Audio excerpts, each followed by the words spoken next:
Well, he was extremely friendly. David Cameron was one of the very first Western leaders as a leader of opposition.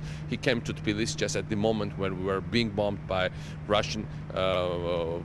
Russian jets in 2008, and he said a very historic thing at that moment. I think which contributed to very much to changing the situation in favor of saving Georgia.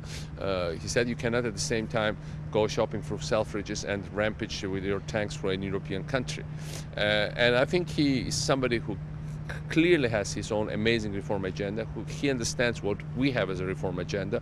He had been very good on details of every scrupulous reforms we applied in my country, and he has been really very solid and strong supporter of Georgia's NATO and European Union bid. And that's the main tune right now in Georgia. For the first time, there is this fashionable thing out there, despite all the enlargement fatigues and the crisis that we are seeing in Europe, that Georgia should become a member of NATO and the European Union.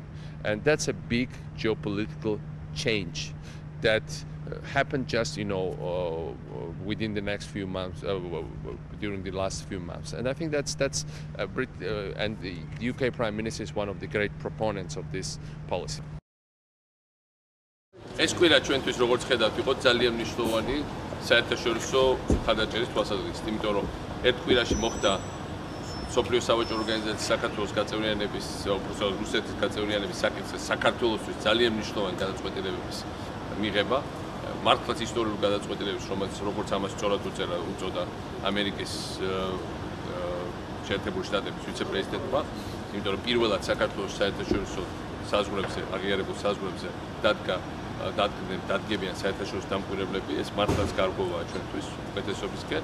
შემდეგ მოხდა ნატოს საბჭოს სხდომა თბილისში, მეორე და მეც დამიპატიჟეს ნატოს საბჭოზე, ისევე როგორც გადაწყდა, რომ ჩიკაგოში გაიმართება ცალკე სხდომა ნატოს საქართველოს კომისიის, როგორც სამიტის ძალიან მნიშვნელოვანი ნაწილი და ახლა ჩვენ დიდ მეგობარს შევხვდი ინგლისის ბრიტანეთის პრემიერ-მინისტრს, რომელიც იყო პირველი, ვინც ჩამოვიდა თბილისში, ოპოზიციის ლიდერი იყო მაშინ 2008 წელს და რომელმაც ძალიან დიდი როლი ითამაშა იმაში, რომ რუსეთის ტანკები არ შემოვისულან, ვერ შემოვიდნენ თბილისში.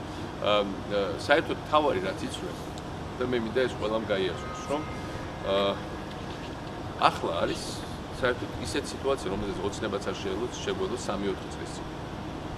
რეფრენი გახდა გუში ყველა ელჩი ბათუმში ამას იმეორებდა, ამას იმეორებენ აქ ლონდონში, ამას იმეორებენ ძალიან ბევრ მნიშვნელოვან ცენტრში მსოფლიოსთვის, რომ საქართველო აუცილებლად გახდება ნატოს და ევროკავშირის წევრი. ეხლა ამას ჩვეულებრივად ვიღებთ, რომ დიდი ამბავი რა ეს არის.